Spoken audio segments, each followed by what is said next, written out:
Suddenly I realized that I could die. What if I told you it's possible to release your deepest traumas? Today's guest went from defusing explosive bombs in Iraq to spiritual bodybuilding and leading ayahuasca journeys. Transforming my body also did something to me.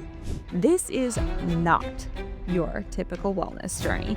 This conversation is about strength, surrender, and what it really means to heal from the inside out. Nahum, welcome to the show. Thank you for having me very much. I'm so excited you're here. Yeah. This is so fun because you and I are like opposites attract. We're like two peas in a pod, yet you're like, blah, like Incredible Hulk, let's go. And I'm like, I literally do that sometimes. Blah. Exactly. I'm like, namaste. Except my workout this morning, I did EMS, like strength building. Do you know what that is? No. Electrical muscle stimulation. Oh, yes, I am familiar with that. So I did that. I had a trainer meet with me, but I was doing more like Paris Fashion Week moves, like not really like let's go. But I feel like I have that inner strength just like you. 100%. And I think this is really interesting because you literally went from defusing bombs and now you're like, we're talking about astrology. You're talking about ayahuasca ceremonies, everything, all the spiritual bodybuilding. Mm-hmm. So I want to ask you, you've lived so many lives. What happened in Iraq that truly changed you? Well, being in the military was my first taste of camaraderie, like feeling like I was actually worthy and good at something. So I have always been drawn to anything that scares me. And anything that when I feel that, I don't know about that, I go right into it. And because that really helps me discover myself. I discover who I am inside. So when I got the opportunity to go EOD, it was explained to me well, it's part of the special operations community. I was trying to get into special forces. But I was in a unit that they were just trying to hold numbers and I couldn't get a slot. So I finally was able to get into EOD. They're like, well, you get into this job and it'll open doors in other special operations, services. But as soon as I got in, 6 months out of school, I got deployed to Iraq. Right. So we did the train up. And when I was in it, I killed it in school. I graduated with a 97.1 GPA. And I was feeling very confident. Once I got to Iraq and I ran my very first mission, I'll never forget this. It's been etched in my brain. So we pulled up on scene, right? And these other first Cav guys, they found a paint bucket with an opaque bag in it.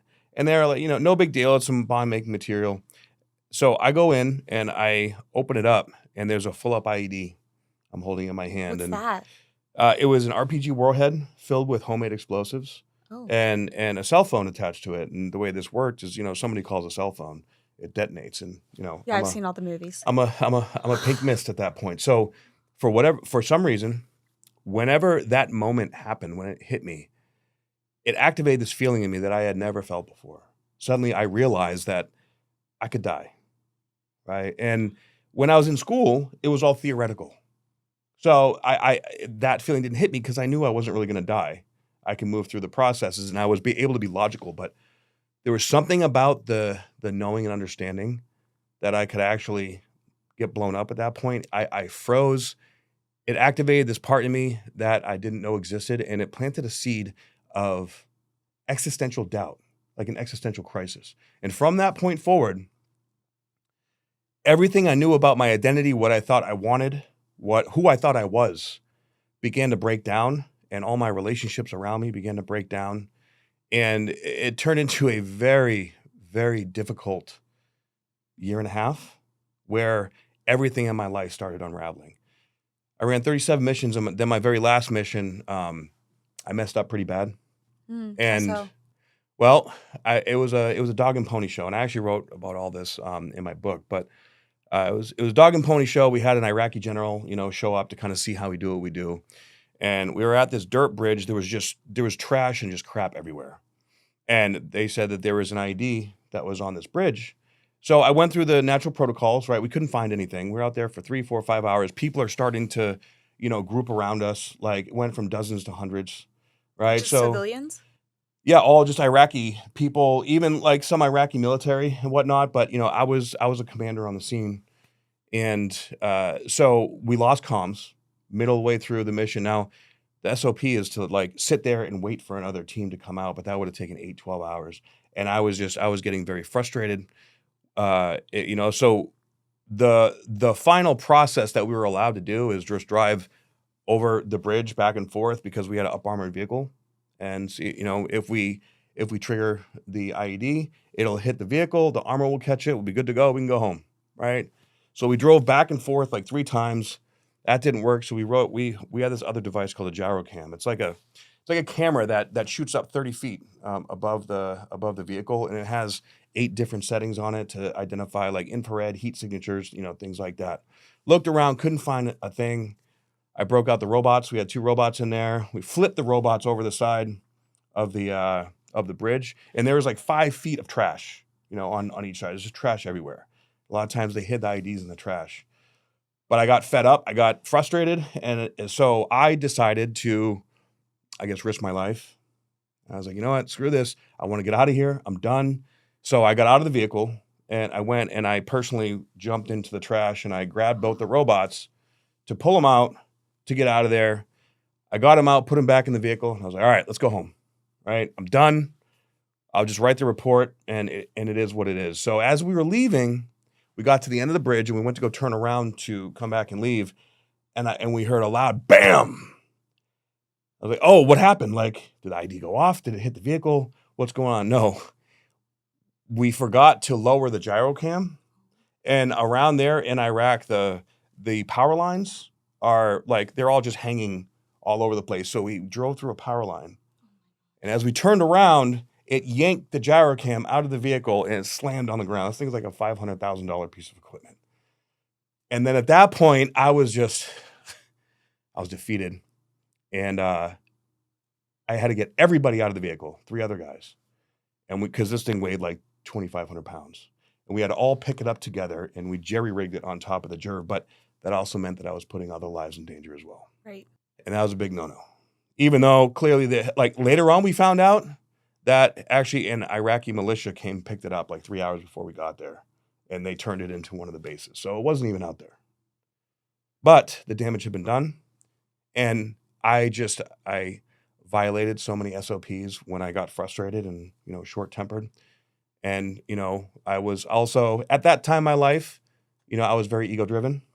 How old were you? I was 30.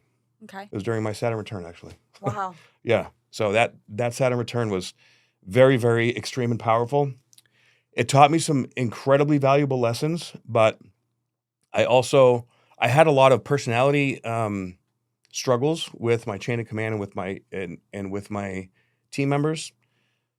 So from there, they deemed me, not safe in the field, and it just spiraled from there.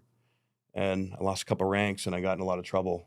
And it got to a point where I actually left being a team leader, and they changed my job, and everything I was doing, it wasn't EOD anymore. And suddenly I didn't know like what I wanted to do. In fact, the only thing that I knew was I love to work out. In fact, my very first bodybuilding competition was in Iraq. So my first 2 months when I was in country, I was waiting on a team member to get there. He had some legal stuff going on. So I had 2 months to just work out, train, and eat, and that was it. And one of the civilians that worked there, she was an IFBB pro back in the States. And one day she walked up to me. She's like, "Hey, if we throw a bodybuilding competition, would you compete?" I was like, "Well, why not? I got 2 months of nothing to do." So I trained super hard. I was all natural, and that was when I got really big into my nutrition, and I got super shredded, and I won the overall, and I got, that's when I realized, wow, like transforming my body also did something to me. But what also, I really realized, understood was focusing so much on nutrition in my body and anatomy and all these things, it pulled my focus away, and I kind of lost my passion for EOD. And when that whole concept of death, this existential crisis, when I approached that, it made me realize very much that I really want to live. I'm not really passionate about this job. I don't really want to do it. But when I had a whole, year and a half left in country to, that I still was dedicated, I needed to do this. So beyond that, beyond the existential crisis that I had going on, was realizing that the profession, the life purpose I chose that I thought was me was not me. It was this conditioning, it was this idea that I had in my head about, I joined right after 9/11. So even though the military had given me purpose, it had given me camaraderie, it had given me structure. After 10, this is about 8, 9 years, being in the military. It taught me that, I have more to do here. This is not my final chapter. But I'll tell you what, for a while, like, I didn't think I was gonna make it out of there. Like, I ended up when I moved away from being a team leader, I went to the brigade, and they just gave me, like, a desk job, and You're like, fuck I this. I lasted, like, a month in that desk job, and I went to the sergeant major. I was like, "Please just give me something that is remotely associated with EOD so I can be around just people that I understand." Mm. Because EOD guys, like, we're a different breed in the military. We, everybody's kind of a little bit of a weirdo. Like, Mm. I mean, you have to be a little weird to wanna defuse bombs for a living. Can I pause you for a second? Pause Because me. something that keeps going through my head right now is the first thing that you said was, I've always been, attracted to things that scare me, Mhm, right? That risky moment, almost like you're at the edge of the cliff. And mhm. it's almost like, Nahum, you're looking over the cliff and you're like, what would happen if I slipped and fell? Like, would I be able to catch myself? You almost dare yourself. Now, I'm curious, like, where's that wiring coming from? Like, where do you think that came from? Where did it come from? I the What's way your that upbringing, man? well, not just my upbringing. I feel that this is if we're gonna go into this, this is more of like, understanding soul agreements and understanding coming into this incarnation. I believe that my soul chose to experience these things because I believe that at my very core, I'm a healer.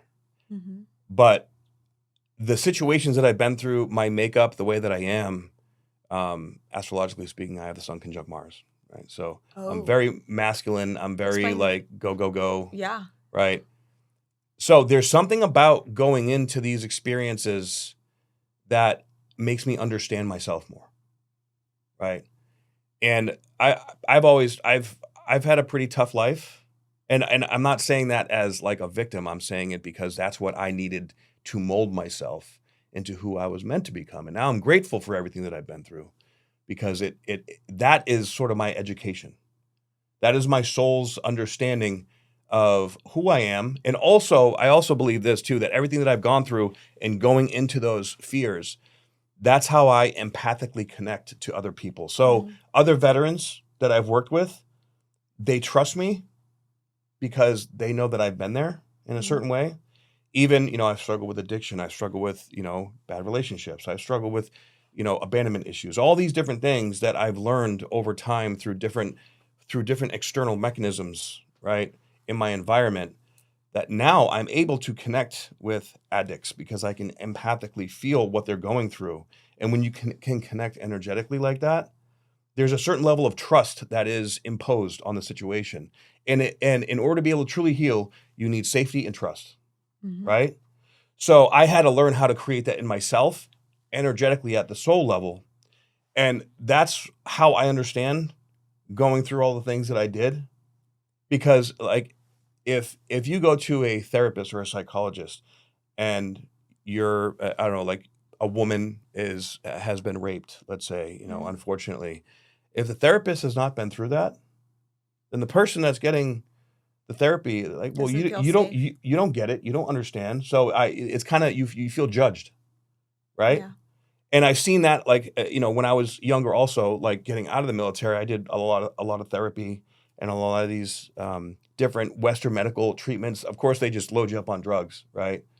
And none of that stuff works, in my opinion. You said it very clearly, Western medicine. Western medicine. Can I pause you once more? Because I'm very curious. I want to get deeper. Yeah, Are you okay? let's go. Okay. Bring it. You said you struggle with alcohol, not alcohol. I don't know if it was alcohol. No, Substance abuse. Mhm. And abandonment. Yeah, oh, yeah. Like, it's like, what came first, the chicken or the egg, And then I'm like, the abandonment, was that from childhood? Was that Oh, from yeah. later years? Childhood. Yeah. So the childhood upbringing, like those preconditioned moments when we are a child Yeah. before the age of 7, actually probably up to 18 months. Yeah. We see things, we hear things, they're ingrained in our psyche that like you don't know how that's going to unveil No, you're itself. completely vulnerable. And your central nervous system is still developing, right? Your Right. frontal lobe has not your frontal lobe isn't even fully functioning until you're about 25. Hmm. So between 0 and 7 is when all this preconditioning is embodied into your central nervous system. So if you're always feeling unsafe, then you're going to continue to feel unsafe. And your caregivers, again, on one hand, they do the best they can in the circumstances they are in, right? Right. So we have to remember that and know that healing is our job. It happened to us, but our souls agreed to go through this, right? And it's only when you can zoom out to that 30,000-foot level to when you can really understand it. But most definitely, I had some serious abandonment issues, some mommy issues, a lot of daddy issues. Mm-hmm. So all Don't of that we all? stuff, yeah. I mean, really, everybody does to a certain extent. Mm. No matter if you've gone through difficult times or even if you had a good childhood. A lot of times, people even with good good childhoods, they feel entitled. They feel because they haven't experienced that difficulty. They don't understand. Like they take things for granted, right? Right. So it doesn't matter what you've been through, good, bad, or indifferent. There's always something to learn because we as of right now, we live in a dualistic world. I do believe that's changing. But that's probably, an extension for, a later discussion. Yeah. Yeah. Oh my gosh. So the abandonment issues and the rejection issues definitely came first. It took me a long time to be able to work that out. And, plant medicine has definitely been my greatest teacher when it comes to understanding that. You know that moment when you're craving something crunchy, but also trying not to eat junk? Same here, folks. That's why I'm obsessed, and our family is, with masa chips. They're made with just 3 clean ingredients: organic corn, 100% grass-fed beef tallow, and sea salt. That's it. No seed oils, no weird stuff, just real crunchy goodness rooted in tradition. And trust me, they actually taste amazing. My pantry is never without them, and the best thing of all, guys, my family actually eats them. Holla frickin' Luya. So if you're trying to snack smarter without giving up flavor, give masa chips a try. Head to masachips.com and use my code ToxicFreeKB for 25% off your first order today. That code again is ToxicFreeKB. Your snack game just got a serious upgrade. Let's talk about light stimulation. Whether you're looking to boost collagen, reduce inflammation, improve recovery, or just feel more grounded and energized, LightStim's FDA-cleared LED devices are a game changer. I personally love that their technology is backed by over 20 years of science and trusted by doctors, professionals, and over 1 million people at home. This isn't just about beauty, folks. It's about healing at a cellular level. And with LightStim's full body LED bed and handheld devices, you can experience the benefits of light stimulation, also known as many people like to call it red light therapy, even though we know it's just pure, beautiful light stimulation from the comfort of your home. So are you ready to try it for yourself? Use my exclusive code ToxicFreeKB at checkout for 10% off your order at lightstim.com. Your body and your skin will thank you. Using a sauna is a key part of my wellness routine and healing journey as I continuously recover from mold exposure and boost my blood circulation for my Raynaud's. Detoxing and sweating is absolutely essential, and my Sunlighten infrared sauna has become an amazing game changer in my life. It helps me sweat out toxins, support my overall immune system, and most importantly, calm my central nervous system throughout my healing practice. We could all use a little more of that, could we? The gentle, low EMF infrared heat helps me relax, de-stress, and feel like myself again. If you're looking for a natural way to reduce your toxic load, boost circulation, and promote deep relaxation overall, I cannot recommend Sunlighten enough. It's been an essential part of my personal healing, and I know it can support you too. Head to toxicfree.com, go to my shop page where you'll see the Sunlighten ad, and use code TOXICFREEKB at checkout for up to $1,400 in savings on your sauna. Guys, yes, $1,400 in savings. Your body and your nervous system will absolutely thank you. Again, that code is TOXICFREEKB for up to $1,400 off. You can also find the easy to click through link in the description below. Send me your sauna pics. Guys, let's start sweating together. Okay, so now let's segue, because I like to really get the nitty gritty. Like, obviously your childhood was a little rocky. Yeah, We get that. We might expand on that a little bit more. sure. But the EOD, you're leaving that mission, and you're like, man, I really love the bodybuilding. But then also you're having this soul awakening, right? Yeah. Spiritual awakening. So the bodybuilding, what? Did that come at like 31? Uh, 31, 32? well, of course, my first show really activated that new part of me, Mm-hmm. right? Once I was about 6 months out from getting out of the military is when it really kicked in. In fact, there was a point as I was going through the med board process, and that was a whole other nightmare in and of itself. And at one point, I was on 16 different medications at once with 4 different doctors. What was this from? For PTSD? PTSD, and like they give you, antidepressants, antipsychotics, anti-nightmare, all kinds of everything, drugs, painkillers, you name it, right? And you're on a certain cocktail. They have a system. It's like Schedule A, Schedule B, Schedule C, and they give you these certain types of medicines. And if those don't work, then they go, okay, if these aren't working, then you try this group of medicines, and then you try this group of medicines, and this.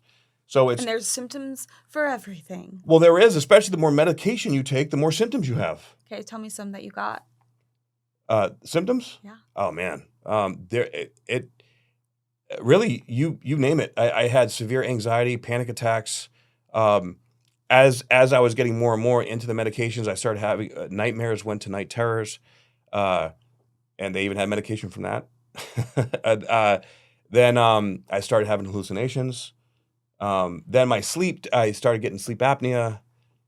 Then I started having stomach problems, digestion issues. Then, of course, having pain in my body. At that point, like, who knows what that's from, right? And then, of course, like, you get to a point where I felt like a shell of a man. Like, I didn't know who I was. I couldn't think. I couldn't feel. Even like, I remember they started putting me on really Seroquel. I'll never forget. What's that? Seroquel is it's an antipsychotic, but it's like a sedative. Oh. I remember I took like the smallest amount one day, and like I took it at night. And when I woke up in the morning, because you still have to get up every morning, 4:30 in the morning for PT. And I tried to get up, and my equilibrium was so off, I couldn't lift my head off the ground. I fell out. I like rolled out of bed, and I fell down, and my head just. I was trying to stand up, and it was like my head had a magnet to the ground. It just it wouldn't come up. I couldn't see straight.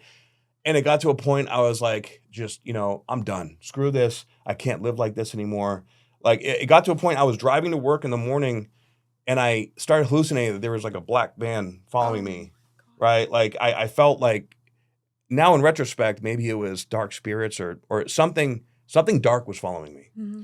So I, out of my desperation just to feel like a human being again, I just quit everything cold turkey. Of course, I would not recommend anybody else doing that. Okay, but when you're in desperation, it doesn't really. I didn't know what else to do, right? But honestly, I stopped taking everything, and I jumped on some testosterone. Really? I did, and when I got on testosterone, within 3-4 days, immediately felt better.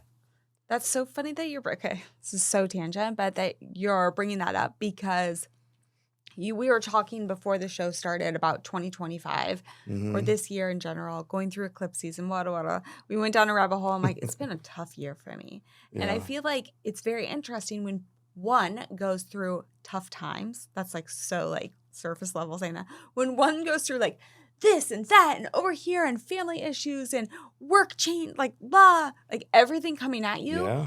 like the hallucinations coming at you, like the Mhm. night terrors coming at you, the panic attacks, the anxiety, all the things.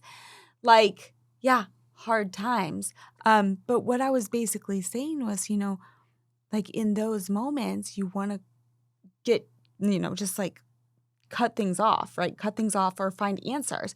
But my body, like talking about my body too, Uh-huh. hormones, right? Testosterone. My Yeah. body has been through some wacky times right now with my body. Like just like the cortisol levels being out of whack, estrogen, testosterone, progesterone, speaking on a Yeah. female's level. I mean, men have them all too. But what you can do with your body when you just, and obviously people need to talk to their own specialists, Of but course, of course. when you work with like getting back to the natural things that are within you, Right. I think that is such a key to unlock.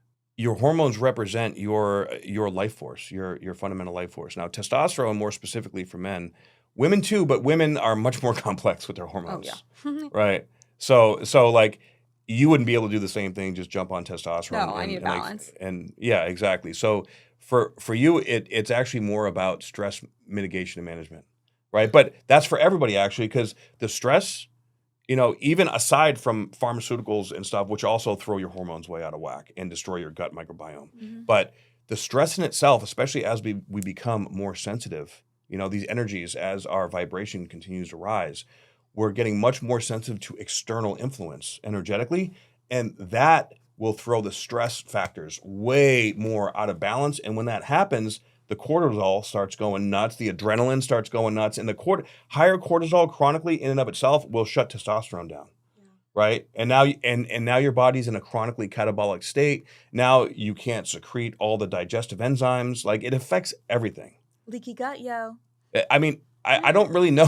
That was I know cute. all those things. I don't really know many people that don't have gut problems these days. Of course, with all the toxins and everything that are in the air, food, water, supplies, it's really, you really have to.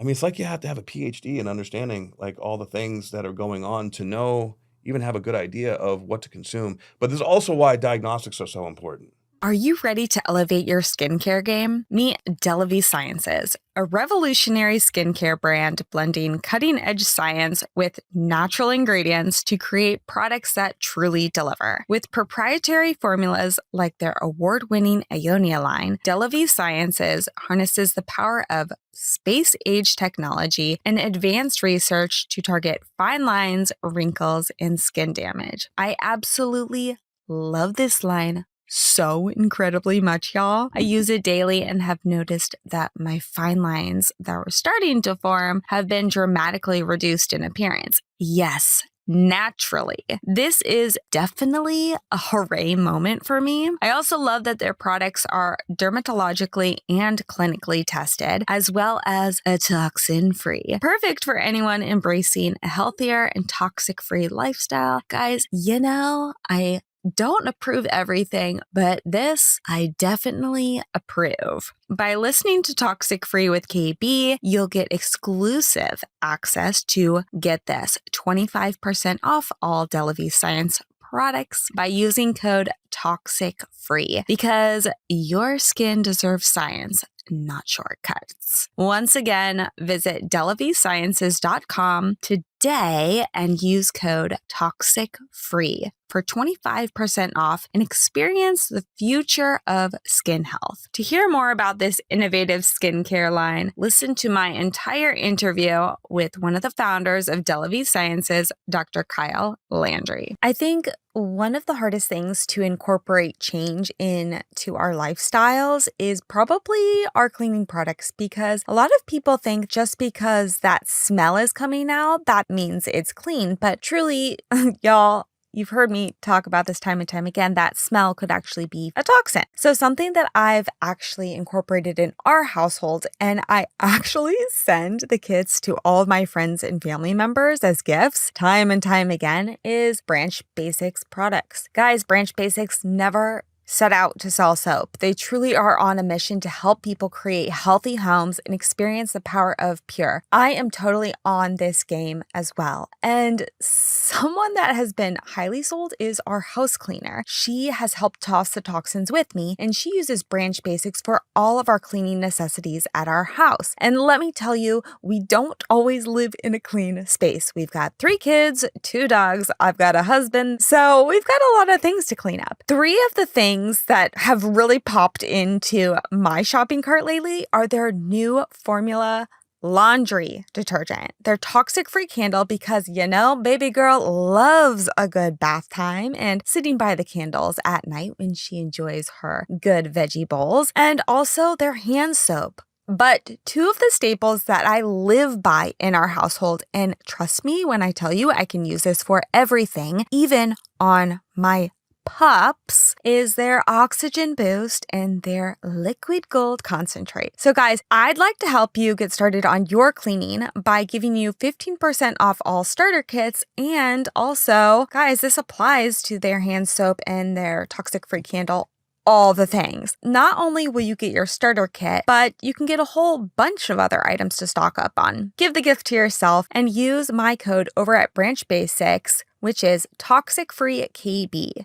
Guys, again, if you want 15% off, use Toxic-Free KB.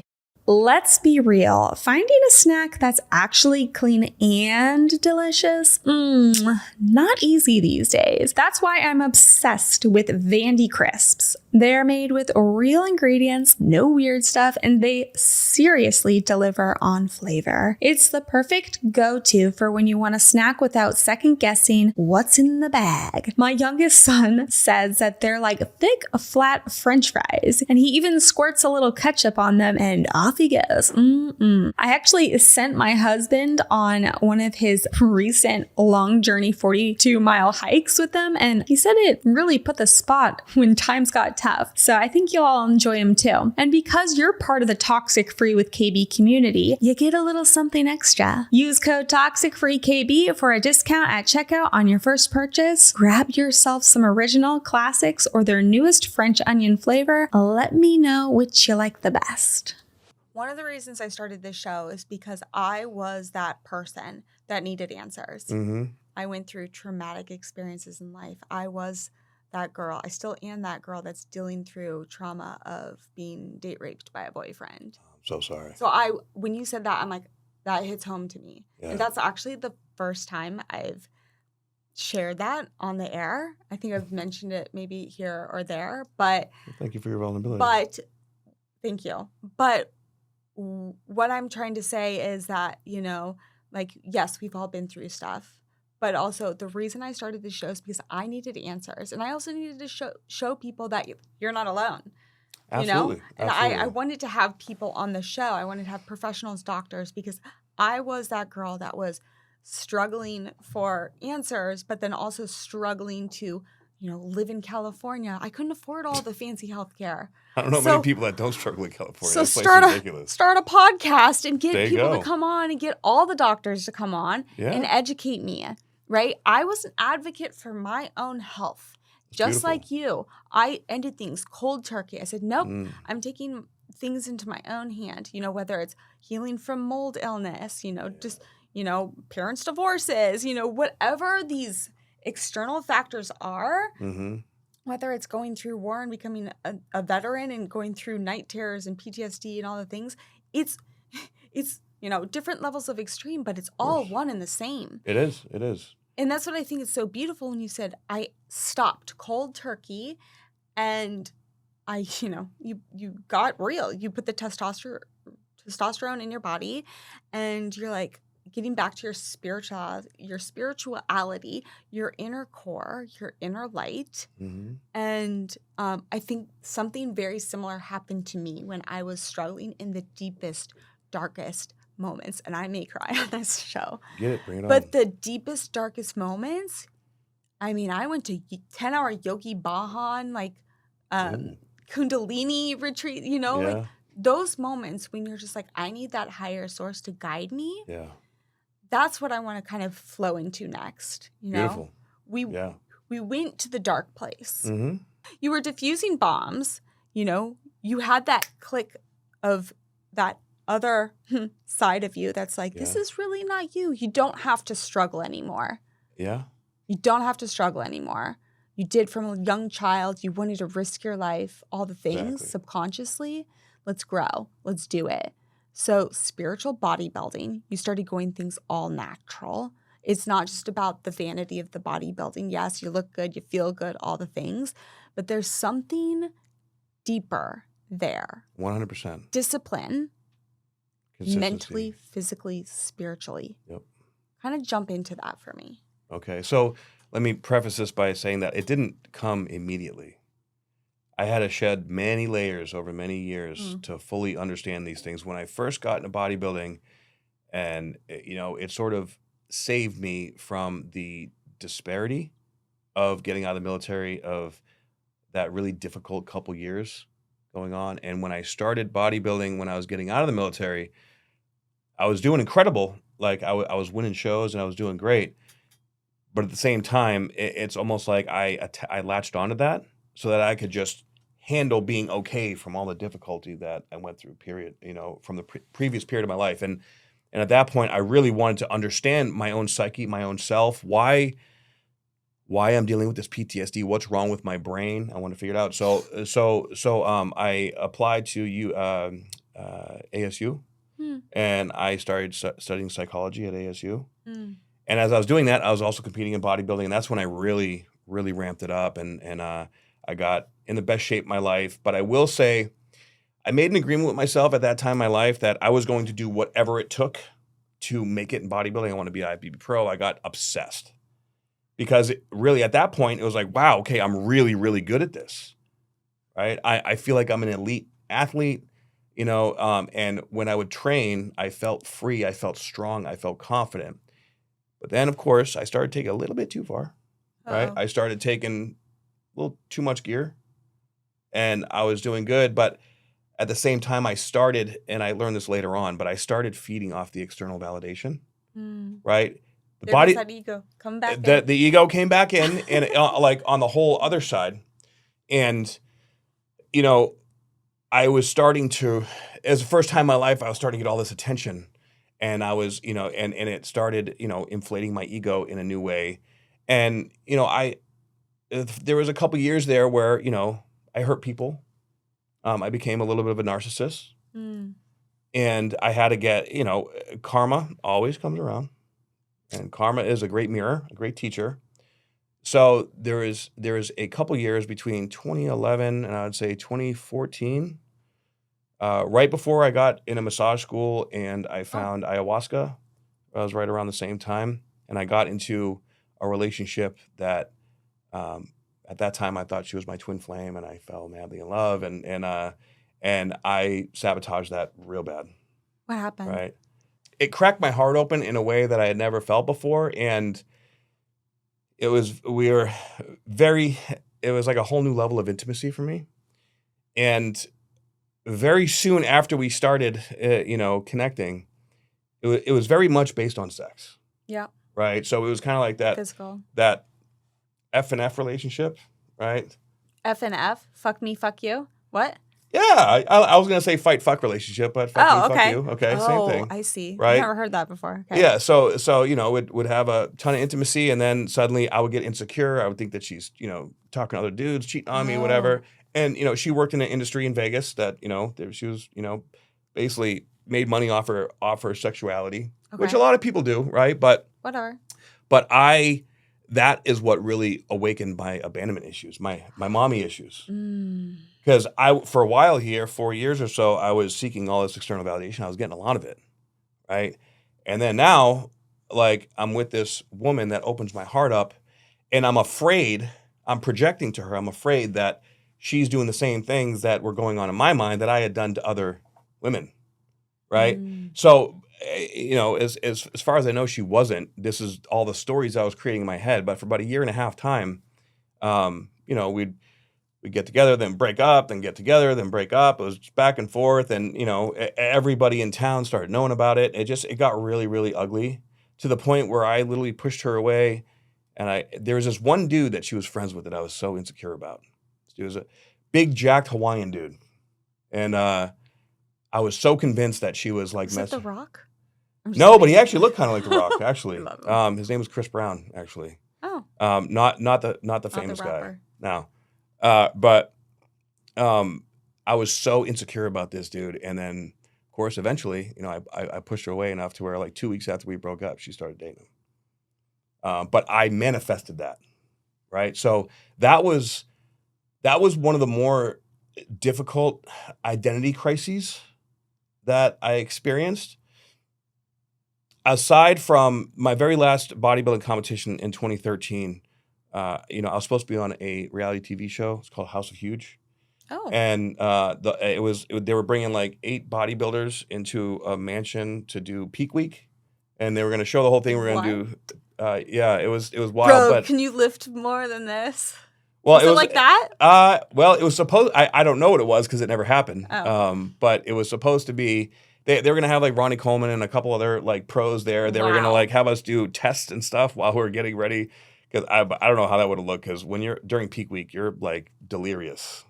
Well, the last week before a bodybuilding show, you're heavily depleting yourself. You're cutting. Right? You're doing a ton of cardio. You're posing. You're training, posing, doing cardio like a good 6 to 8 hours a day. And you know, like the last couple of days, you're super hydrating and then drying yourself out. So you're dehydrated. You're starving.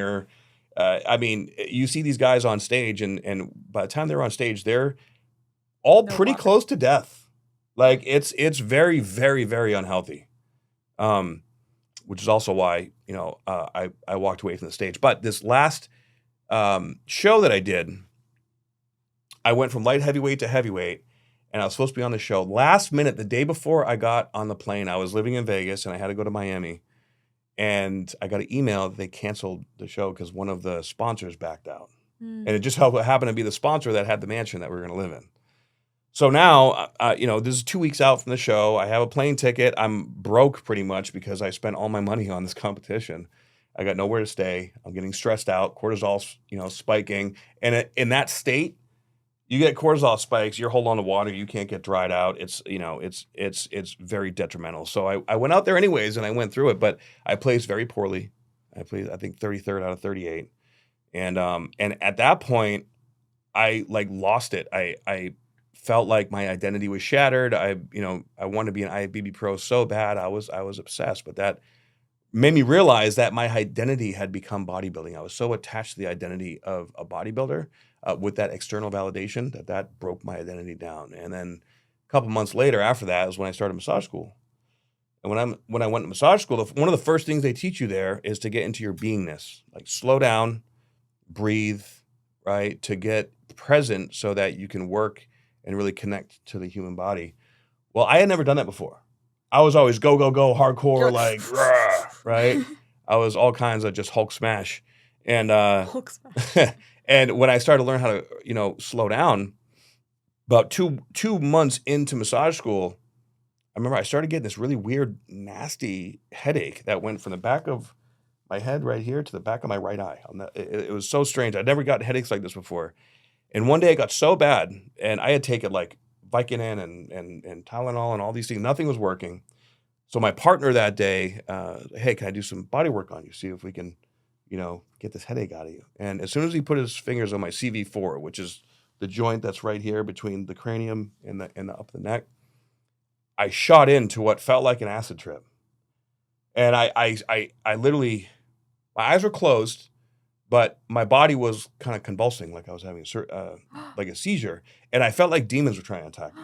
I was like blasting down this wormhole in my mind, and it felt like demons were trying to attack me for what seemed like, I don't know, hours.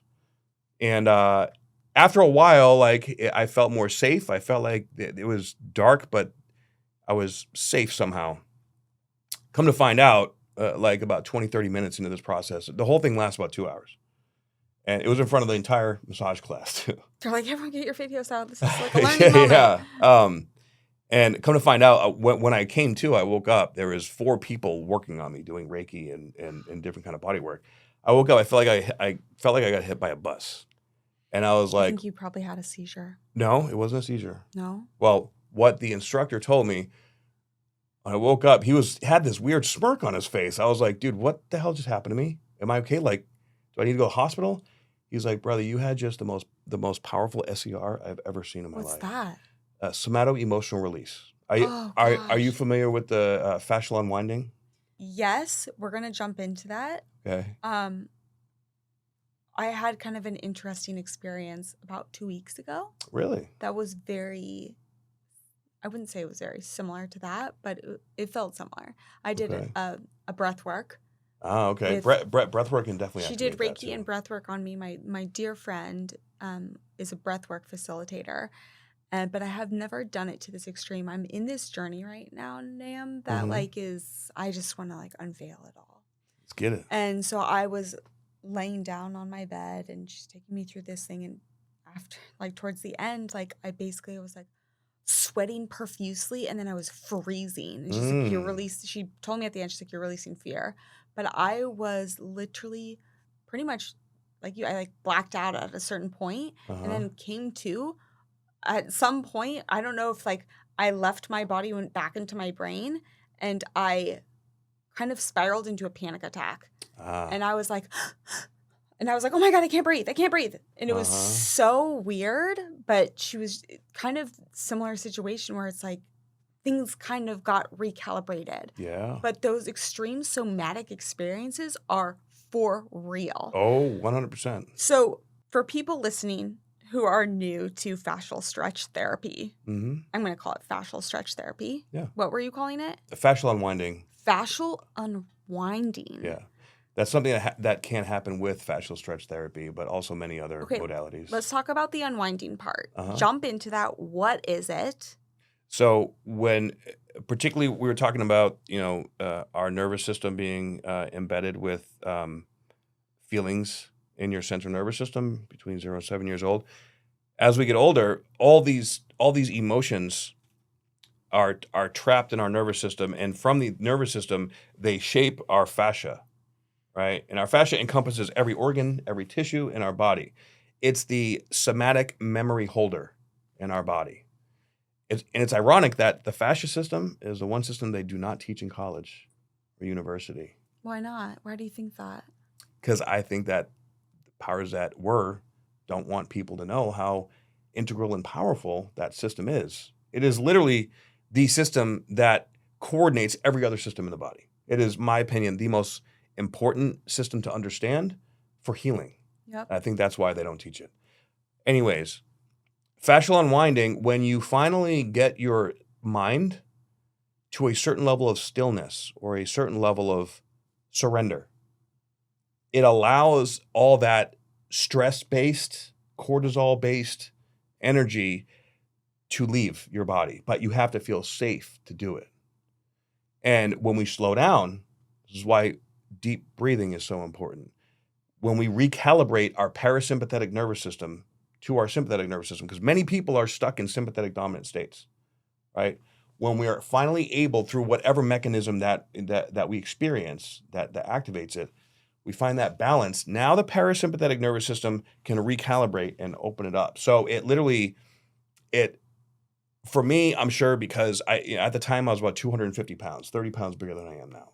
So I had built up this armor in my body, which I think is why it was so intense. Most people don't have a seizure-like experience. Most people, it's more just like maybe a trembling or a shaking, right? Or like a 5 to 15 minute like weird guttural sound that comes out of the throat, something more along the lines like that. But because I had built up this massive armor in my fascia, it took 2 hours and me flopping around like a fish for all this fascia to just recalibrate and reset. And after that happened, I didn't want to eat the same foods. I didn't want to be around the same people. I didn't want to lift weights anymore. I went vegan. I started doing yoga. I completely changed my entire lifestyle. I decided that bodybuilding was not for me anymore, and I wanted to be healthy and understand what was going on. But also at the same time, because I was also working on physical bodies, that's when my empathic gift really came alive. Ooh. Because I cleared out all this sympathetic dominant fear-based blockage in my body, and then suddenly I'm interpreting energy so much deeper. So as I started working on people, I started getting like these visual imprints in my third eye in my mind of stuff going on. It took me a while to really start to trust it and figure out what all the stuff meant. But I started meeting the right people that helped me understand, you're doing inner child work, you're activating your heart, you're clearing out all this pain from the past. And so I remember it was probably about a year after all this stuff started. I I was in Vegas and I was working on this female client and I was working on her lower back. I'll never forget this. And I got this imprint in my mind of a little girl like getting in a really bad car accident. And at this point, I felt like crazy for trying to say something.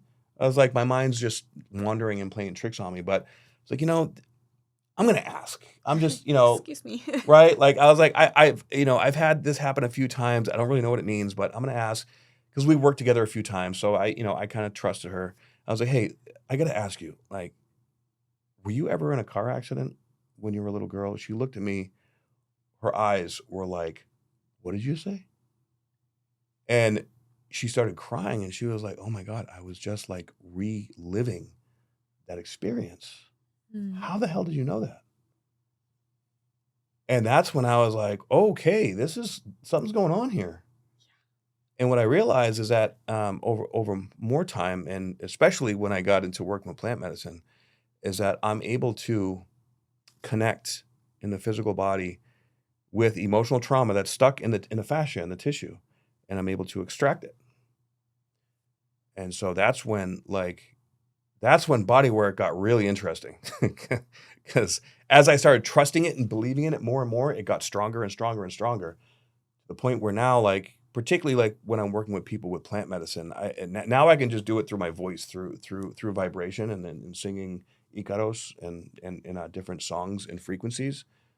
I can find the right pitch in my tone to connect to that particular vibration in the body and just but when it comes out, it goes through me, it goes through my body, and then it clears. You're just like the channel, the I'm conduit. I'm the channel. I'm the channel. Yeah. So let's talk about plant medicine because I'm always every person that comes on the show that like has had an experience with ayahuasca or mushrooms or does herbs. Like I had an amazing master herbalist on my show, Okay. and she was talking all about that aspect. And I do herbs. I do traditional Chinese medicine. I do all this stuff, but I've never done ayahuasca. I've never done mushrooms. Okay. Um, and I'm a very sensitive person. Just like you, Yeah, I I can see knew that. from a very young age, it's like so weird. Like I walk around this world and I'm like, I'm not from this earth.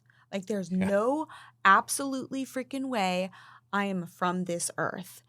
I am very intuitive. I like know things before they're gonna happen. Yeah. I know where things are. Like they call me in the house like a master finder of things. They're like, Oh yeah. "Where's this?" I'm like, check like somewhere over there. Like it's just like I have this weird intuition about things. I know what people are going to say before they say it.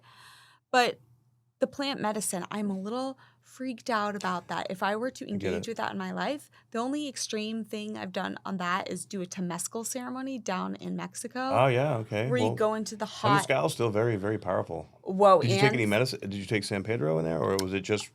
they were just burning shit here and there, and I Okay. was in there, and I like all of a sudden I was just like we're chanting or we're doing all the things, and Yeah. I was just like I'm gonna get sick.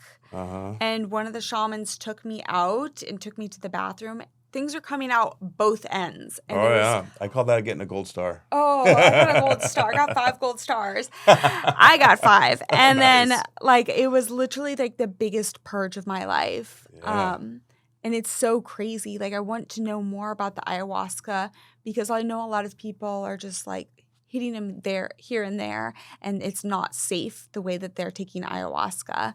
Yeah. From what I've learned is that you have to be around a trained facilitator, and I keep going back, Nam, to this thing that we're talking about trust and safety. Yeah. I think So everything that we're important. talking about is trust and safety. 100%. The relationship, your upbringing, being in, the war, like trust and safety. I think that's all encompassing through everything in life. So ayahuasca, plant medicine. Mm-hmm. Let's jump in. Okay. So first, I like to preface that by um, uh, the world does not feel like a safe place right now, right? So we have to find the safety within ourselves, and that's why so many people. That's why doing the inner work is so important. ayahuasca and other plant medicines are not for everyone. All right, but for the people that feel called to it, and you must. I've never done plant medicine in South America. I've done a couple in Mexico, but most of it has been right here in Southern California, actually. Hmm. Right, so you have to be careful. I actually have 3 friends that work down in South America, and all had like spiritual attacks done to them from shamans from South America. Their culture down there is very, very, very different. And so you really have to be able to connect with someone that you trust or someone that knows someone that you trust, because you're putting your life in their hands. Very important.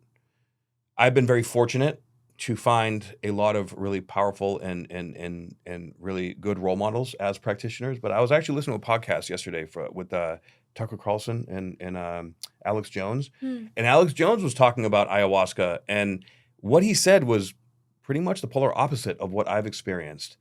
But that just goes to show it depends on the facilitator. Just like, a gun. A gun is a tool, Mm. right? Depending on the person that is using that gun, it can be used for protection, right? Or it can be used to hurt somebody. Plant medicine is the same way. It is a tool. It has to be used with reverence. You have to know what you're doing, right? You have to know how to work with the space, and also understand your own darkness, because your own darkness will come up and come out. So I did well over 500 ceremonies before I even considered serving it. And 'cause I had a lot of stuff that I had to deal with and move through and process. But ayahuasca's, of course, there's about 3 or 4 different concoctions that you can make that make the brew, but the most common is what comes from Hawaii and South America, and it's the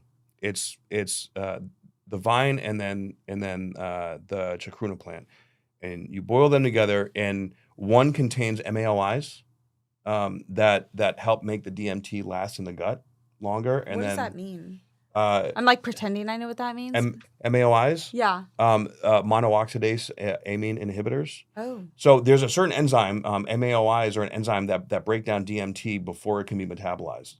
So they destroy it before it can actually work, right? That's why when you smoke DMT, it lasts like 5, 10, 15 minutes. Okay. But when you drink ayahuasca, it lasts 4 to 6 hours. Yeah. All right. So it keeps the DMT from breaking down, but also those extra alkaloids are very detoxifying and cleansing for the physical body. And when you're sitting in the ceremony, you drink this medicine. It takes probably about an hour and a half to 3 hours to kick in. And you also have to do a very specific diet, for about a week to 2 weeks before you go into the ceremony, so that it does, like, because if you don't do the ceremony, it has to like fight through and all the blockages, and it gets very uncomfortable. You'd be purging, pretty bad, and just, feeling a lot of the darkness. So no fast food. Definitely. I mean, no fast food ever, but Yeah. but yeah, like no red meat. Ayahuasca doesn't like meat or even proteins, because that interferes with the absorption of the nutrients. But then the facilitator, the shaman, will start singing these songs called Icaros. These songs are ancient songs that have been taught through the medicine to activate emotional processes in the physical body. And ayahuasca goes into every cell of the human body and it cleans it out. I've seen it work miracles. I've seen bad stuff happen too, Mm. right? When it's not done with reverence or, with the right people. But more often than not, it is the most profound healing, cleansing medicine on the planet. I'd say next to iboga, but iboga is definitely not for everyone. That's more for just addicts, right? So ayahuasca is like the divine mother. She's a very and by when I say mother, it's like a understanding the divine feminine nature of human consciousness, right? So that could be very loving, very compassionate, or it can be very like tough love, right? So what I realized, ayahuasca really healed my mother wound, my abandonment wounds with my mother. Iboga for me healed my father wounds. But when done with reverence and with the right people and the right circumstances, I've seen it heal cancer. I've seen it heal diabetes. I've seen it heal every kind of autoimmune and gut issue there is. I've seen it heal different kinds of psychoses, bipolar disorder. Schizophrenia is the one that is very tricky. Mm. All right, but even borderline personality disorder, depression, anxiety, all these different things, because it cleans out all the pH imbalances in the body, right? So everything in our body is related to frequency and vibration, and that frequency and vibration directly correlates to a certain pH, right? So what it really does is it fully cleans out the gut. It kills out all the pathogenic bacteria, because pathogenic bacteria are thought forms that go to our mind, right? And I learned this in a very unique ceremony. I also wrote that about my book, but when it'll bring up all these thought forms, all these self-defeating, I hate myself, I'm not good looking enough, I'm not worthy of a good relationship, I'm not worthy about money, all the different things, right? And when it cleans out the gut, then you're able to repopulate it with healthy bacteria, which is why the diet is so incredibly important, right? But really, what I've learned over time, when you really truly heal the gut, you heal everything else. The gut is a second brain, but it also has a specific part of the immune system that's connected to it that has a dramatic impact on the rest of the immune system. For me, the first time I drank ayahuasca was the first time I ever felt love, like true unconditional love. And before that time, what I thought was love was actually attachment. I didn't learn that until I had that first experience. So that was what profoundly changed my life, because that made me question everything. Like, I didn't know what love was. Now I know the feeling of it. But Now that I know the feeling of it, how to replicate this? It feels like just peace. A lot of people are addicted to chaos, right? Or drama. True love, when you truly love yourself, you can't live like that, right? You find that inner peace, and then when you have that inner peace, then you attract other people that have inner peace. You attract healthy relationships. You attract more abundance, right? Because that is the true feeling of safety. So I started to correlate that true feeling of love with the feeling of safety. And now it took me years to shed a lot of these layers, particularly healing that relationship with that woman that I told you about. That was all happening right around this time, right? So I started to realize what love felt like. And then it took me a little while to really fully come to the conclusion that that wasn't love, that was a deep, deep attachment, right? But I was so attached that it took me layers in time to decouple that attachment to that and really, really start to love myself. That is so beautiful. I mean, there's this great book by Marianne Williamson. Oh, I love her. Yeah. Return to Love. And she says, only love is real. Like 100%. So many times. I actually said that at my wedding because it's so true. Everything else is just like false mirages out there floating around. And it's like us always trying to self-sabotage ourselves, or like trying to make an excuse for something that this is going to work or whatever. But in the end, only love is real. 100%. And when we have leaders in the world that think and feel like that, we're going to have no more war. We're going to have no more, problems. Unfortunately, not enough people are doing that inner work at the level of leadership, but I do believe that that's changing. Could you imagine if like you got called in? Can I go there? If you got called into the White House and like, yeah, absolutely. And like they're like, come on, man, like we're gonna do an ayahuasca ceremony. Yeah, with, like, all right, Trump, let's go, brother. I mean, I think that would be so interesting because like the people, like, my kids like to play video games, a lot of video games, and there's this part in the video game world. It's like the non-participants. They're just the people NPCs. Yes. Yeah. Okay. Yeah, you get it. They're just like bopping around. It's so interesting when you've done the work in life. When one has done the work in life, you start to see things so clearly. You almost become like an observer, and you're walking 100%. Around town, and you see these people just in the world we live in today, and you're like, "Are you okay, man?" Like there's nothing. Yeah. Like fogged eyes. They are non-participants in life, and it's so sad. Even if you go to different parts of the world, like I've traveled a lot of places, and we're very fortunate in this country, believe it or not. with how like the standards of living and like how really good we have it. I mean, I was just in Cambodia and Vietnam just a couple months ago. And we got people there living out of cardboard boxes and, just scraping by trying to find food for the next day and kids like playing with a rock, kicking it back and forth. I mean, they have nothing. Yeah. And yet some of those people, they're the most polite, kind, gentle, right? Now, why can't those polite, kind, gentle people actually, have some abundance so that they can share that energy with, others? I think that one of the main problems like in the spiritual world is the belief that, spirituality equals like no money or no abundance.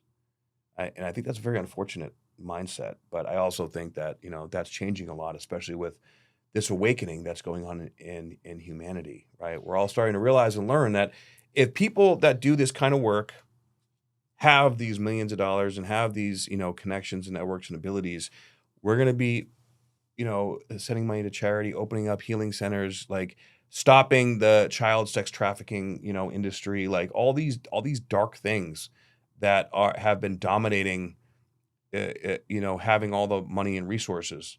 That needs to change. It needs to change like yesterday. If you're enjoying the conversations we're having here on Toxic Free with KB, please send in a 5-star rating and review wherever you listen to your podcast, and follow us on YouTube and TikTok at Toxic Free with KB. And don't forget, we're on Instagram at toxicfree.kb. Can I ask you a question? Why do you think people are so afraid or so turned off from spirituality? I can't say that. There's a lot of conditioning. I mean, there's a lot of people that think ayahuasca and plant medicine is demonic. A lot of religious, people, they've been trained that it has to be a very specific way. And, trigger alert, this could be, a little bit out there to some people, but just hear me out, okay? Right. Because I believe in Christ, right? I believe, but I think the way that you conceptualize it, understand it, is very important. A lot of people have a very specific tunnel vision mindset of their connection to Jesus Christ, right? I believe that Christ came here to teach us how to be. He lived from the heart. He had an open heart, and that's how he's able to heal. And that's how he was able to see everything, because when you're living from your heart, that's fifth dimensional, living, you see all the darkness. You see it for what it is. You understand the limitations of it. But the heart opens up every gift. It opens up abundance and beauty and everything. But so many people believe that it has to happen and be a certain way. I believe that Christ taught us how to be through what he did and who he was. We're not meant to be followers of Christ. We're meant to be like Christ. We're meant to be leaders in Christ. And that essentially is just translated as living in the heart space, being present, and sharing this love with humanity, with our environments, right? And there are so many ways that we can do that. Totally. Like even Buddhist teachings, right? They're coming from a different perspective of doing the inner work, right? But same fundamental concepts, even in Hinduism, even in Judaism, all these Taoism. Different Taoism, I love Taoism. Right? These orthodoxic and orthopraxic practices, they come from different perspectives from different parts of the world, but really, they all offer the same fundamental advice. Be good, do good, live from the heart, and share that energy, however you have it in abundance, with the world, right? And we all support each other and make the world a better place. Nobody is, like, even I know, like, a lot of really wealthy people, they even try to hoard everything they have because they still have this lack mentality. They have tens of millions of dollars in the bank, but yet they don't want to share or, like, give any, to support the betterment of the world. And that scarce mentality is a fear-based mentality. Right now, humanity is breaking off into two different directions. There's fear and love. And with the fear, you have anger, irritability, frustration, irritation, shame, guilt, all those vibrations. Love, you have joy, you have peace, you have gratitude, you have abundance, all these different other vibrations, right? So really, every moment of every day, we have an opportunity where we can either choose to be and make decisions from a place of love and presence or a place of fear and scarcity, right? So we have to make those choices. And when we make those choices, the more that you make them in love, the stronger the love becomes. And then the more things that you attract that are also in that vibration of love. The more you make decisions based in fear, then the harder and more difficult things become until you get backed into a corner, right? And that's karma. And that corner is going to teach you, like, are you going to be that stubborn where you're going to actually go to the point where you end your life? Or are you going to learn your lesson and turn it around? Now, I had to learn a lot of things the hard way for a while, right? Like, don't get it twisted. It took me a lot to get here, but I had to experience it that way because I'm one stubborn mofo. Or at least I was. Right. Right. But now that I've learned some things the hard way, I was like, I don't need to learn things the hard way anymore. I'm good. Yeah. Right. So now I'm able to, every decision I make, I clear my mind. I don't like even with you doing this podcast, like give me 24 hours. Let me sit with it. Yeah. Right. And I just want to make sure that it felt right. And when it's in love, it'll feel right. You're not in your head. You're not trying to navigate or figure out does it keep it simple. Does it feel right or does it not feel right? And does it feel right? It means that you're present, you're clear, you're not anxious. If it doesn't feel right, you're trying to navigate it. You're trying to, you get, your thoughts start to go crazy, right? You start to speed up, like the energy speeds up. That's how I feel it anyways. And when you're in love, it's stillness, it's presence. And as long if you can tune into that each time that you're getting ready to make a decision, it'll get stronger and you'll start to really fully understand what it is that's teaching you. Yeah.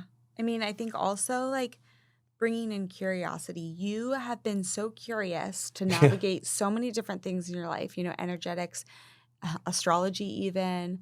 I mean, you're so diverse. So we could go into astrology, but that's like a whole nother thing. But I think that's fascinating that you just continue to bring in the curiosity. And I think, when we talk about love too, love is a risk. Love is a risk. 100%. Upon all things, love is a risk. And if we want to kind of like use an example of business or something, like if you're trying to find your passion, people always say, find what you're passionate about and you're not going to work a day in your life. Yeah. But that's passion equals love. Yeah. Right? Passion equals love, but you have to risk it in order to receive it. Right. And that comes down to having healthy boundaries. Ooh.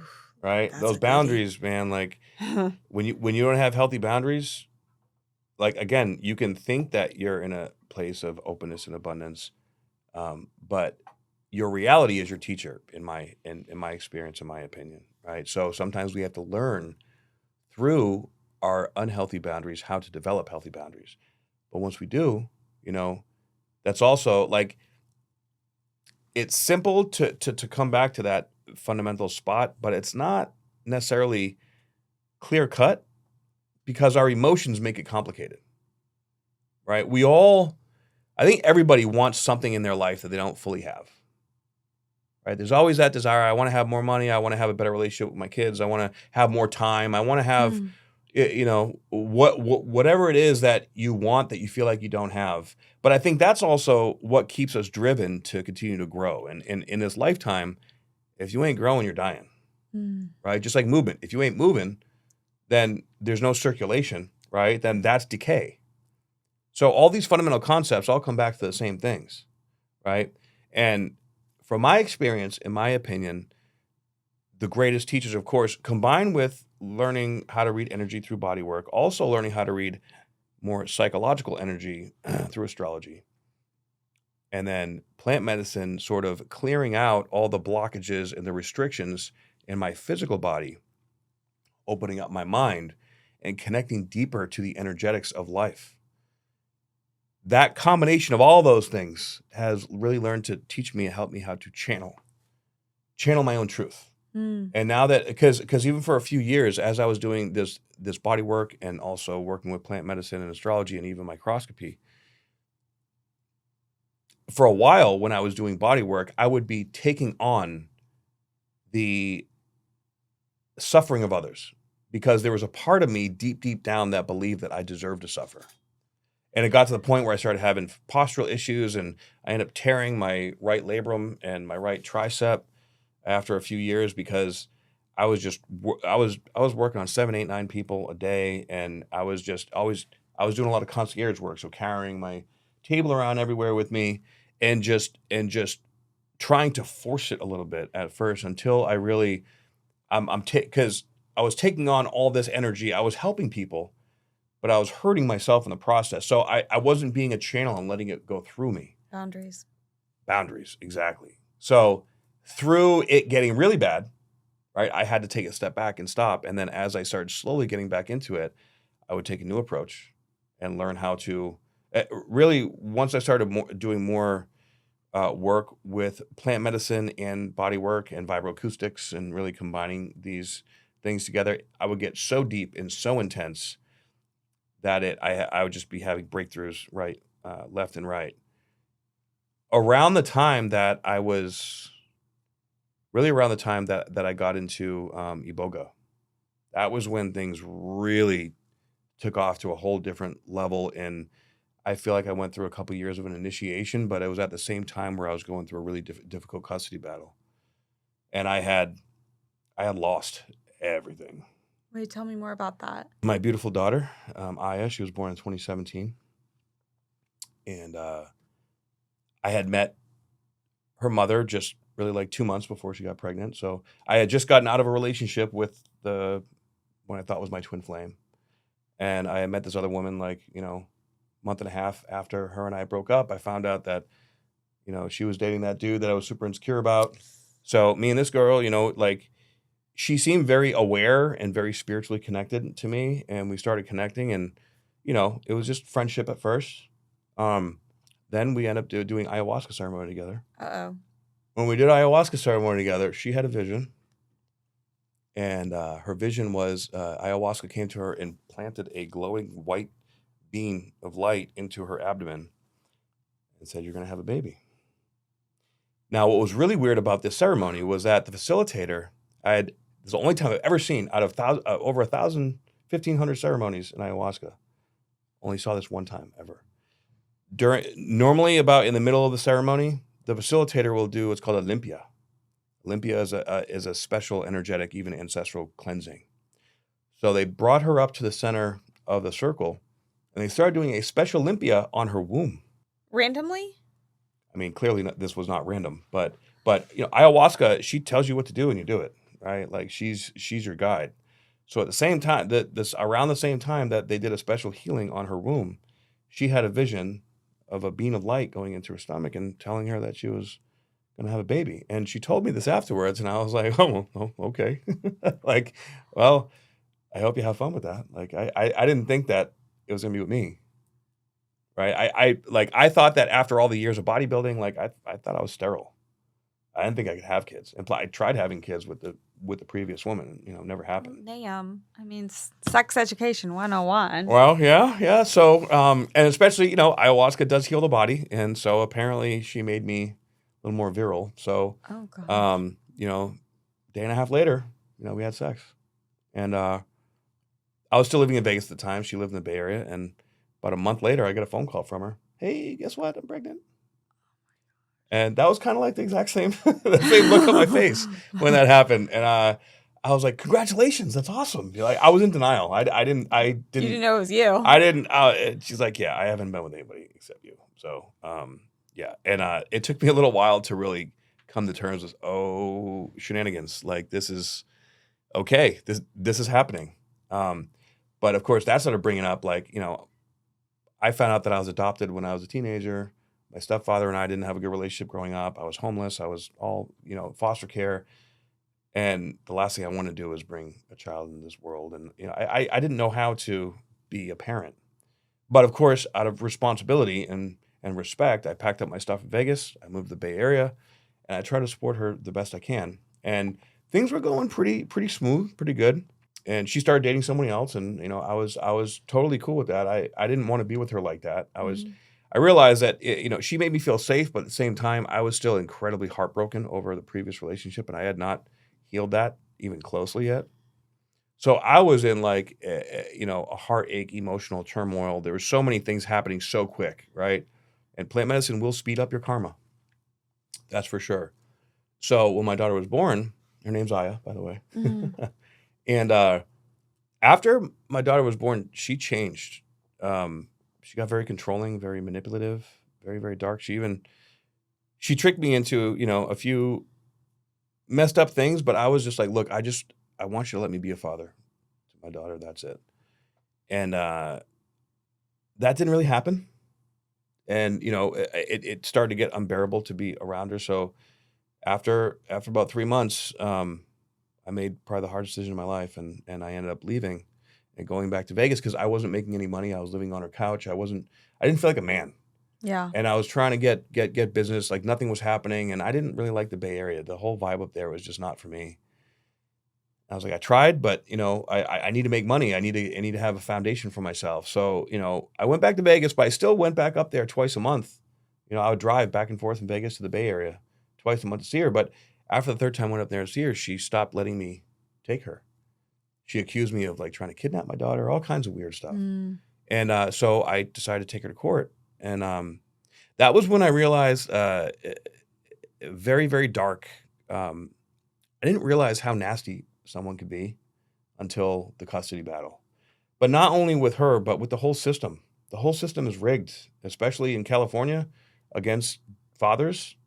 It was gnarly. So over like a 5-year period of time, it just depleted me financially, emotionally, spiritually. Like my hair started falling out. I couldn't sleep. Like my health was deteriorating quickly.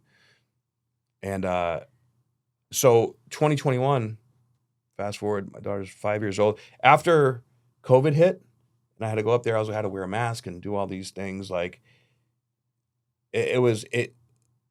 my daughter came to supervise. I had supervised visitation, and she came to supervised visitation. She just started crying, and she didn't want to be there. She didn't recognize me with the mask, and it broke my heart. So I called my daughter's mother. I was like, pick her up. And after that, I was like, I got to find another way to do this. Like it's like a couple $100,000 in between attorneys and driving and lodging and all these different things. I just like I was hurting. I was hurting every way that you could think of. So and as much as I loved ayahuasca, I felt like I needed to go deeper. It wasn't really giving me what I felt like I needed. So that was when I had been researching iboga for about a year. And finally, like this thing popped up on my Instagram actually, and it was like, "Hey, if anybody wants to microdose iboga, DM me." I was like, "Who's this?" And it was a white dude from Hollywood. Of course. I was like, "Oh, another white dude that's doing this, shamanic work. Like that's kind of wild." Because most people that do this kind of work don't really look like me. I'm an anomaly. I have an Aquarius moon, so people Oh who my understand astrology gosh. will get that. I know these Aquarius. So when I met him, like first time I talked to him, it was like reconnecting with an old friend. It was like we clicked. He was like my soul brother. His name was Bryce, and he was a facilitator. He actually lived with the Bwiti tribe in Africa for about a year, and he also lived down in Peru for about 3 years. So he was very educated. He became a bit of a mentor to me. And a couple months later, he actually came to Vegas, and we did a iboga journey for the first time, which was, man, iboga is a whole different animal in itself. It was probably one of the most terrifying experiences I've ever been through, but also the most cleansing. That is the ultimate cord cutter of anything that you can do. It's the most powerful medicine for addiction. For me, though, my journey took me in a very unique direction. I feel like there was something about the relationship between me and Bryce that was like a soul agreement. He was a wizard, and he ended up dying. We were running an iboga clinic in Mexico together for about 8 months. I did 4 flood doses, and I microdosed for about a year and a half.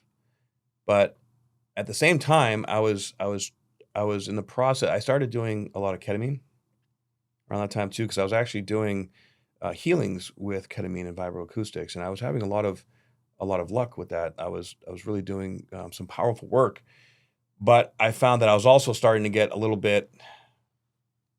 This addictive nature was starting to come over me, but it wasn't like a hard street drug. It was very different, which made it very confusing to me. Later on, what I really understood was all the pain from the custody battle and feeling like a failure in everything that I was doing in life. that was how I was naturally kind of coping with it. But I started a spiritual bypass by like, I'm gonna help these people and I'm gonna clean them out, and almost like kind of like the story of Constantine comes to my mind, right? Mm. He was trying to help people to buy his way into heaven through helping others, right? I kind of feel like I kind of fell into that role a little bit. And when I did Iboga, the 4 flood doses, that sped everything up in my life. It got crazy. After my 4th Iboga journey, 2 weeks later, Bryce was hosting the Iboga journey again down in Mexico, and he had, I think, 4 people there. But he was starting to kind of unravel, and we were trying to help him out. But he ended up leaving one song on repeat for hours while he left, and he started doing ketamine while he was facilitating these Iboga journeys. And I found that he did that in my 4th Iboga journey as well. And that's when I started doing a ton of ketamine. At first, like it was like Iboga and ketamine combined as a consciousness or as an intuitive voice in my mind, and would tell me, like, okay, you need to do more ketamine, but you can help these people, you can clear these people out. And I was, though. It was like, it was really happening at the same time. It was depleting my body. I was starting to get like physically sick. My kidneys were starting to struggle and suffer. Because I was literally always on ketamine because I was doing a ton of healing work. And he overdosed. He ended up overdosing and dying. But not until after he killed somebody. Oh my Accidentally, but it doesn't really matter. So While he was under influence. well, yeah. So after that last ceremony, which I wasn't there unfortunately, but it's customary to do bufo, right? You go into the Iboga journey and then you wait about 24 to 36 hours and then you'll do bufo. Bufo actually hits you in the opposite way after Iboga. So it grounds you out and it sort of solidifies the energy and it brings you fully back to the present. But this healing center was on the coast of Mexico. So there was like a little patio area, and on the side was a little railing and then a cliff that went down to the ocean. So Bryce served this guy Bufo, did it standing up, which is one method that you can use, right? And he liked to go deep. He liked to just go way huge amounts. Only person I ever met that did more than me, because I like to go deep on this stuff too, or at least I did. And so he served him, and apparently he, for whatever reason, he decided that it wasn't enough. So he served him a second time. After he gave him his second serving, something distracted the group for maybe a second, 2-3 seconds. And I got this story from a secondhand from somebody else that was there. I wasn't there, but it said that suddenly out of nowhere, under the influence of the Bufo, this dude just ran and jumped over the railing, and then fell to his death. And after that, things took a really dark turn. And apparently, this guy ended up being African royalty from some African country. So he started having these people coming to Mexico looking for him. Like, what the hell is going on? What happened? And he took off a couple weeks later, and he ended up doing ketamine until he stopped his heart and died. So that was a really, really difficult experience for me, a really difficult death. And,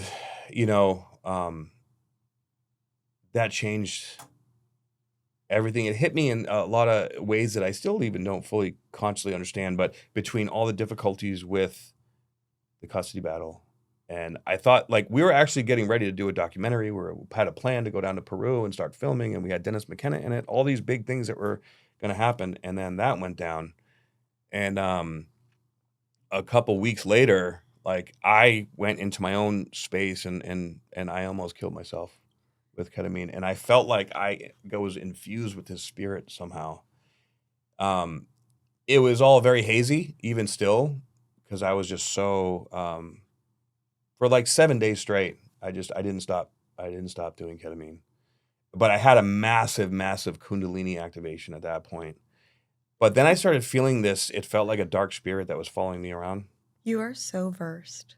Like you've done everything. I've skirted on the edge of sanity and also the edge of like consciousness of where human consciousness can go. Is I believe that you don't know how far you can go until you've gone too far. I don't want to end it on like such a wow, deep, dark moment. Yeah. But I do want you to like share with us, for someone listening who or watching who feels absolutely stuck. They're in survival mode, right? They're playing the victim card constantly. What's one first step that they can start to like Change your state. truly what? Change your state. I know it sounds They're gonna say, simple. what does that mean? What does that mean? So, and Tony Robbins talks about this, right? Okay. If you are feeling, if you're just wrapped in your mind, or if you're in an environment or situation, whatever the constraints that are going on, do something that you don't normally do. Go to the gym, do some breath work, go for a walk, stretch, do something to change your state and shift your focus onto that new state, right? It's not going to fix the big picture, but it's not about the way that you change the big picture is by the little tiny things that you do in the present moment, because that brings you back into the present moment. And the fear, that stuck state is you being in the past or thinking about the future. What are you going to do? Like, how does this relate? Like, that's all fear-based stuff. The self-love is in the present moment. So when you change your state, right, it won't feel like it at first, but those little seeds that you start to plant one day, 1 minute at a time, one breath at a time, if you can consistently do that, all right, over and over and over again, the strength in your understanding of what to do next will start to come. It'll start to get stronger because we are typically in a mindset that is counterproductive to anything positive in our life, right? So we have to shift the mindset, and the way to do that is to shift what you're doing. For me, it's the gym, right? Or even just, going for a run or stretching. Those are the top things that come into my head, right? But when you shift your state into the present moment, that's how you retrain your proprioception, if you will, to be able to just focus on something else. Because if you try to go straight from reverse to forward, like you're going to break something in the car. Like you got to go slow down first, then change the gear, put it in neutral, then put it in first gear, then turn it around. So when we're spinning, I call it spinning out of control, right? When we're feeling stuck, it's because our mind or something in our consciousness is going in the wrong direction. Yep. Right? And we've been caught in this negative feedback loop. So we have to slow down that negative feedback loop first. And recalibrate. And once you get to a still point, and that still point could take a day, a week, a month. You don't know how long it's going to take. And you have to trust. You have to have faith in that. Yeah. Right? Let me ask you, what is your everyday non-negotiable? The gym. I have to move my body, whether it's weight training or even just doing some cardio or stretching. I'm always doing one of the three. What is one easy toxic-free habit we can all start doing today? Drink water. Ooh, filtered water. Drink filtered water. Reverse osmosis, with some good nutrients and minerals in there. Love it. So thank you so much for being on the show. Like, it's been an honor. Literally laser focused. You've told us so much. There's so much more that we could probably unpack and uncover. So we could have some rabbit holes. I know you're like going down like such a beautiful journey and stay in that light. Like just stay in the light. One day at a time. I live life one day at a time. Of course. That's it. Where can everyone follow you, reach out to you? Yeah, you can go to my IG is spiritual_bodybuilder. My website is spiritualbodybuilder.com. So, just look up Spiritual Bodybuilder and you'll find me on YouTube as well. Yeah, I like to keep it simple. Cool. Thank you so much. Appreciate thank you very much too. See you soon. Appreciate your time. Next time. All right, folks. Now it's time for hot habits. My hot habit for today is jumping in the ocean. Yes. I have to preface this by saying I do live on the West Coast, so the Pacific Ocean is a little cold, but nonetheless, your girl is earthing. So why is it so beneficial to jump into the ocean? I mean, I know that's just one example, but I am like just an addict to earthing myself. If I have stagnant energy in my body, inflammation, maybe I'm feeling like I'm in fight or flight, I take myself down to the beach, I jump into the ocean, and all of a sudden everything comes back to home base. It basically takes all of those like ions that are just like floating around everywhere and just remagnetizes them back into a great, beautiful little structure. I feel calm, I feel collected, and I know it sounds cliche, I feel a little more healed in the end. So if you're looking for a little more like structure in your life, try some earthing. Put your feet on the grass, go outside, look at the sunshine, lay on the ground, jump into the ocean, feel the elements of that. And now moving on to my trendy trends. My trendy trend for today is, you're not going to believe this, it's called rage workouts. What? Yeah, okay, so I understand a lot of you might have like a stressful day at work, but did you know now you can participate in something called a rage workout? So basically, it's high intensity workouts that allow for emotional release and stress reduction. That might look like kickboxing, boxing in general, or even going into a rage room. I kind of love this so much, but it kind of allows you to like really release that somatic stagnation, that energy within you, kind of like shake out all the kicks in you and get everything back to home base again. I don't know. Will I try this trendy trend? I kind of feel like I have in my life, kickboxing, boxing in general. I mean, even jumping on a trampoline, that all is just beautiful movement for the body and the mind in all. So, guys, thank you so much for tuning in as always. I appreciate y'all so much. And until next time, you're doing your best, and your best is great. Thanks for watching Toxic Free with KB. Please subscribe to the show, comment below, and check us out on Instagram at toxicfree.kb and TikTok at toxicfree with KB. See you next time. This is a Kilo Bravo Media production.